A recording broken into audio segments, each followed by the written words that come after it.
सभी के लिए एनवीएस यानी नवोदय विद्यालय समिति की तरफ से नर्सिंग की रिक्वायरमेंट का नोटिफिकेशन बात करेंगे। इस वीडियो में आपकी रिक्वायरमेंट कब से स्टार्ट होंगी, यानी आप यहाँ पे फॉर्म कब से अप्लाई कर पाएंगे, एलिजिबिलिटी क्राइटेरिया क्या रहने वाला है, कौन कौन से कैंडिडेट हैं जो फॉर्म फिल कर सकते हैं और आपकी किस तरीके की रिक्वायरमेंट आने वाली।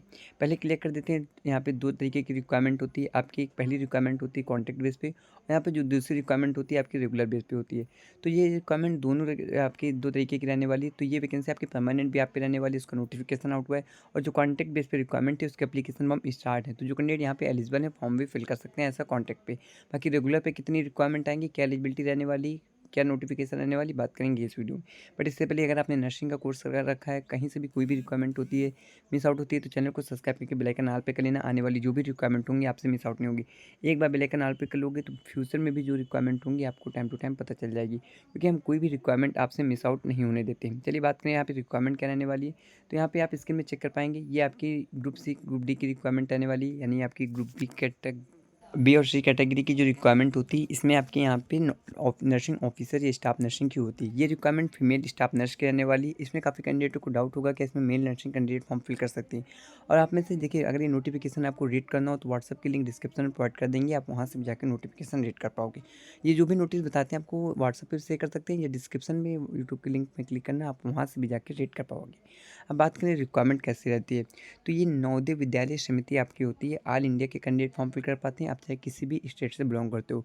सेंट्रल का कास्ट सर्टिफिकेट लगाते हो तो आपको रिजर्वेशन मिलता है कैटेगरी वाइज, यानी आप ओबीसी हो तो ओबीसी का, जैसे आरआरबी में फॉर्म फिल करते हो तो इसमें रिजर्वेशन सबको सेंट्रल के हिसाब से मिलता है, किसी भी आपके चाहे किसी भी स्टेट से आपकी रिक्वायरमेंट है।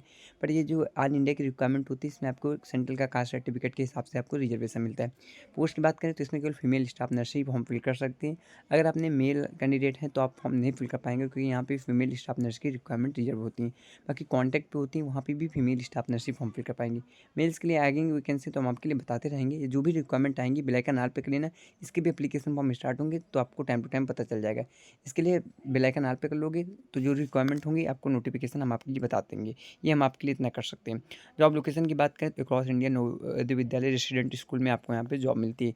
जॉब मिलने का प्रोसेस क्या होता है, तो ये प्रोसेस होता है, आप फॉर्म फिल करते हो, सिलेक्शन हो जाता है, फिर इसके बाद डॉक्यूमेंट वेरिफिकेशन होता है, फिर आपको प्रेफरेंस सीट भरनी पड़ती है। जैसे कि आपको कौन सा नॉर्सेट चाहिए, या आपको जो नॉर्सेट में होता है कि आपको जिस भी नर्सिंग ऑफिसर पे एम करना होता है तो आपको एम सेलेक्ट करना पड़ता है। इसी तरह नवोदय विद्यालय में आपको जिस भी नवोदय विद्यालय में जॉब करनी पड़ती है नियर बाई होता है आपको नवोदय विद्यालय, आप वहाँ फॉर्म प्रेफरेंस सीट भरते हो। अगर वहाँ पे आपको सबसे पहले प्रेफरेंस भरी है तो आपको वहाँ पे नवोदय विद्यालय मिल जाता है। एप्लीकेशन मोड की बात करें तो ऑनलाइन मोड के आपके तय एप्लीकेशन फॉर्म फिल कर सकते हैं। ये इनकी ऑफिशियल वेबसाइट रहने वाली है https://novoj.gov.in। तो आप यहाँ पे देखेंगे कि गवर्नमेंट की वेबसाइट रहने वाली है, तो गवर्नमेंट की आपको यहाँ पे मिल जाएगी। बाकी गवर्नमेंट मेडिकल वैकेंसी में आपको वही रिक्वायरमेंट बताई जाती हैं जो मेडिकल लाइन से आपकी अप्रूवल हो जाती हैं। यानी गवर्नमेंट मेडिकल वैकेंसी में आपको वो वैकेंसी बताते हैं जो मेडिकल लाइन में नर्सिंग की खासकर रिक्वायरमेंट होती है। तो ये आपकी गवर्नमेंट की जॉब रहने वाली है। आगे बात कर लेते हैं इंपॉर्टेंट डेट क्या रहने वाला है। तो देखिए, इसका नोटिफिकेशन सितंबर में आपका रिलीज़ होगा, जो कि आपको यहाँ पे नवंबर में आपके एप्लीकेशन फॉर्म स्टार्ट हो जाएंगे। तो जो कैंडिडेट यहाँ पे नवंबर में देख रहे हो, ये सितंबर के लास्ट में आपके एप्लीकेशन फॉर्म आपके यहाँ पे स्टार्ट हो जाएंगे। यानी आप यहाँ पे फॉर्म फिल कर पाओगे लास्ट सितंबर तक फॉर्म फिल कर पाओगे, या स्टार्टिंग के नवंबर में आप फॉर्म फिल कर पाओगे। फॉर्म फिल करने समय 1 महीने का आपका यहाँ पे टाइम दिया जाएगा। जैसे एप्लीकेशन फॉर्म की लिंक आएगी, फुल नोटिफिकेशन आएगा, हम आपके लिए नोटिफिकेशन के माध्यम से वीडियो बता देंगे। इसमें आप यहाँ परेशान नहीं होना है, जब भी नोटिफिकेशन आएगी हम आपके लिए वीडियो थ्रू बता देंगे। अब बात करें इसमें एलिजिबिलिटी क्राइटेरिया के रहने वाले हैं। तो देखिए, यहाँ पे जो एलिजिबिलिटी क्राइटेरिया होता है, यहाँ पे इससे पहले बात कर लेते हैं एप्लीकेशन फ़ीस की। तो 1000 प्लस एप्लीकेशन फ़ीस होती है। अगर आप फीमेल कैटेगरी से बिलोंग कर जाते हो तो आपके लिए यहाँ पे एप्लीकेशन फ़ीस नहीं होती है। अगर आप यहाँ पे ओबीसी ईडब्ल्यूएस जनरल बिलोंग करते हो तो आपकी एप्लीकेशन फ़ीस पड़ती है। एससी एसटी अगर हैं आप फीमेल कैंडिडेट विकलांग कैटेगरी तो उनकी एप्लीकेशन फ़ीस नहीं पड़ती है। Application fees debit card credit card के माध्यम से पता चल जाता है। अब बात करें इसमें एज लिमिट क्या होती है। तो एज लिमिट इसमें आपको दी जाती है, अगर आप जनरल से बिलोंग करते हो तो आपको यहाँ पे एज रिलैक्सेशन नहीं मिलता है, केवल 35 ईयर एज रिलैक्सेशन होता है। अगर आप ओबीसी हो तो आपको 3 साल अलग से प्रोवाइड किए जाते हैं। ये सिंपल सा एज रिलैक्सेशन होता है। इसके बाद बात कर लेते हैं यहाँ पे एससी एसटी का क्या रहता है एज रिलैक्सेशन। तो देखिए, अगर आप एसटी एससी से हैं तो सेंट्रल की रिक्वायरमेंट है, और जो सेंट्रल की रिक्वायरमेंट होती है वहाँ पे आपको रिजर्वेशन मिलता है। तो एससी के लिए आपका 5 साल रहने वाला है, विकलांग कैटेगरी के लिए 10 साल रहने वाला है, ओबीसी के लिए 3 साल रहने वाला है, और अगर जनरल कैटेगरी से हो तो आपको एज रिलैक्सेशन नहीं प्रोवाइड किया जाएगा। तो 18 से लेकर 35 पे रहने वाला है जनरल के लिए, और विकलांग कैटेगरी के 35 ईयर रहने वाला है, प्लस 10 ईयर आपके लिए ऐड हो जाएंगी। ये ऐड हो जाएंगे इसलिए आपके यहाँ पे ऐड का भी सिंबल बनाएं। अब बात करें यहाँ पे आपके लिए यहाँ पे जो रिक्वायरमेंट है किस हिसाब से ब्रेक डाउन की जाती हैं। कितनी रिक्वायरमेंट है, 325 रिक्वायरमेंट है, हमने आपको वीडियो के थ्रू पहले भी बता दिया था। इसमें फीमेल स्टाफ नर्स की रिक्वायरमेंट आने वाली है। आपकी यहाँ पे जो रिक्वायरमेंट होगी 325 प्लस पोस्टों पे। यहाँ पे आपकी यूआर कैटेगरी के लिए 150 रिक्वायरमेंट आने वाली है, ओबीसी के लिए 80 रिक्वायरमेंट आएंगी। अगर आप एससी से बिलोंग करते हो तो 45 रहेंगी, एसटी के लिए 25, ईडब्ल्यूएस के लिए 25। ये आपका रिजर्वेशन क्राइटेरिया रहने वाला है। ब्रेकडाउन इस तरीके की रिक्वायरमेंट होंगी कैटेगरी वाइज। अब आपके लिए क्लियर कर देते हैं, अगर आप ओबीसी से बिलोंग करते हो तो आपकी 80 प्लस की रिक्वायरमेंट है और 150 आपकी यूआर कैटेगरी में होंगे। जो कैंडिडेट पहली बार फॉर्म फिल करोगे किसी भी रिक्वायरमेंट में, आप में से काफ़ी कैंडिडेट को तो पता ही होगा कि जब यूआर कैटेगरी की रिक्वायरमेंट होती है वो ओपन कैटेगरी में आ जाती है।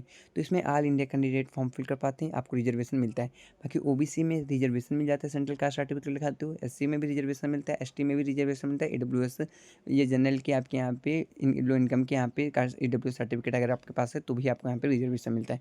325 प्लस रिक्वायरमेंट है। नोटिफिकेशन आने से समय नोटिफिकेशन यहाँ पे वैकेंसी चेंज भी हो जाती हैं। वैकेंसी कुछ कम हो जाती हैं, बढ़ भी जाती हैं, घट भी जाती हैं, पर एलिजिबिलिटी क्राइटेरिया नहीं बदल जाती है। अब बात करें यहाँ पे एलिजिबल कौन कौन से रहने वाले हैं, तो अगर आपने बीएससी नर्सिंग किया है सिंपली, सो आप यहाँ पे फिल कर पाओगे। हम आपको ये नोटिफिकेशन वैसे हमने बताया है, डिस्क्रिप्शन में शेयर कर देंगे, आप वहाँ से जाके रीड कर लेना जाके, या व्हाट्सअप जॉइन के लिए वहाँ पे भी हम आपको प्रोवाइड कर देंगे।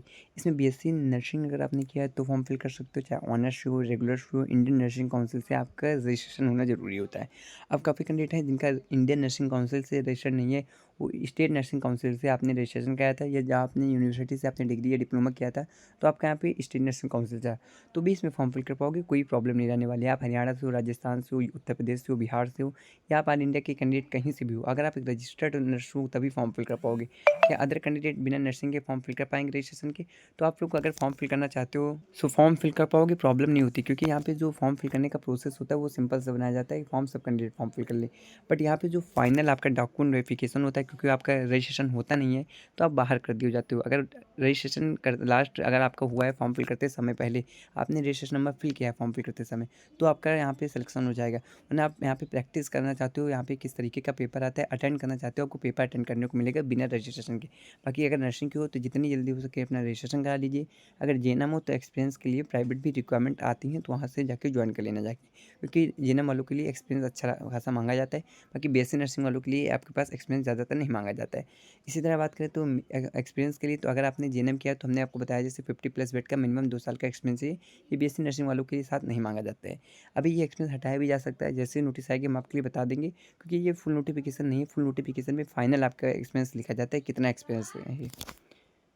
और बाकी हमने आपको बता दिया सिलेक्शन प्रोसेस कंप्यूटर बेस्ड होगा, डॉक्यूमेंट वेरिफिकेशन होगा, फाइनल मेरिट आएगी, फिर आपको प्रेफरेंस शीट में जाके अपना नवोदय विद्यालय जो भी है पढ़ना पड़ेगा। ये सिंपल सा क्राइटेरिया था नवोदय विद्यालय का। पेपर हम आपको बता देते हैं, 2 घंटे का पेपर होता है, 120 मिनट यानी आपके यहाँ पे मिलते हैं। और यहाँ पे 70 क्वेश्चन आपके नर्सिंग के आते हैं, 15 क्वेश्चन रीजनिंग के होते हैं, 15 क्वेश्चन आपके जनरल अवेयरनेस के होते हैं। इसमें जनरल एट्रीब्यूट आपका नहीं पूछा जाता है, ये सिंपल से आपका जनरल ये रहने वाला है। बाकी ये इंपॉर्टेंट टॉपिक्स रहने वाले हैं, ये इनके सेंटर्स रहने वाले हैं। सेंटर आपके लिए बता देते हैं, ये आपके नॉर्थ में पड़ते हैं, दिल्ली, चंडीगढ़, जयपुर में हो जाता है। साउथ में बेंगलुरु, हैदराबाद, चेन्नई देते हैं। ईस्ट में कोलकाता, भुवनेश्वर, रांची में पड़ जाता है। वेस्ट में मुंबई, अहमदाबाद, भोपाल, और सेंट्रल में लखनऊ, पटना, रायपुर। ये आपके कुछ इंपॉर्टेंट सेंटर हैं जो हर बार बनाए जाते हैं। और भी कुछ सेंटर हैं जो ऐड किए जाते हैं, बट यहाँ पे सेंटर मिनिमम होते हैं। तो इसमें वैसे सारे इंडिया के सभी स्टेट कवर कर लिए जाते हैं, जिसमें कैंडिडेट को यहाँ पे 7 से लेकर 800 किलोमीटर पे या 400 लेकर 500 किलोमीटर पे आपको सेंटर मिल जाए। काफ़ी कैंडिडेट हैं जैसे लखनऊ के रहने वाले, उनको बहुत पास पड़ेगा सेंटर। अगर आप मुंबई से हैं तो आपको पास पड़ेगा। जितनी भी बड़ी सिटी हैं आपके सभी एग्जाम सेंटर यहाँ पे बनाए जाते हैं, तो इसमें कैंडिडेटों को प्रॉब्लम नहीं होती। ये आपके एग्जाम सेंटर थे, आप इनकी ऑफिशियल वेबसाइट विजिट करके ये पूरा फॉर्म फिल कर सकते हो। जब भी एप्लीकेशन फॉर्म आएंगे, कैसे अप्लाई करना है हम आपके लिए वीडियो के थ्रू बता देंगे। तो नवंबर में इसके एप्लीकेशन फॉर्म स्टार्ट हो जाएंगे, हम आपके लिए वीडियो के थ्रू बताएंगे। और अगर ये कॉन्टैक्ट बेस पे अप्लाई करना चाहते हो, सो ये इनकी ऑफिशियल वेबसाइट रहने वाली है। आप यहाँ पे आके अपना जो अभी प्रेजेंट टाइम पे एक रिक्वायरमेंट है कॉन्टैक्ट बेस पे आइए, क्योंकि कॉन्टैक्ट बेस पे एक रिक्वायरमेंट होती है, 1 साल की होती है। अगर यहाँ फॉर्म फिल करना चाहते हो, इसकी लिंक डिस्क्रिप्शन में, आप वहाँ जाके फॉर्म फिल कर सकते हो। कोई भी डाउट रह गया हो तो कमेंट सेक्शन में कमेंट कर देना, वीडियो पसंद है लाइक कर देना, शेयर कर देना, और बाकी बेल आइकन ऑल पे कर लेना, आने वाली रिक्वायरमेंट आपसे मिस आउट नहीं होगी। मिलते हैं नेक्स्ट रिक्वायरमेंट के साथ, जब तक clear. Thank you very much.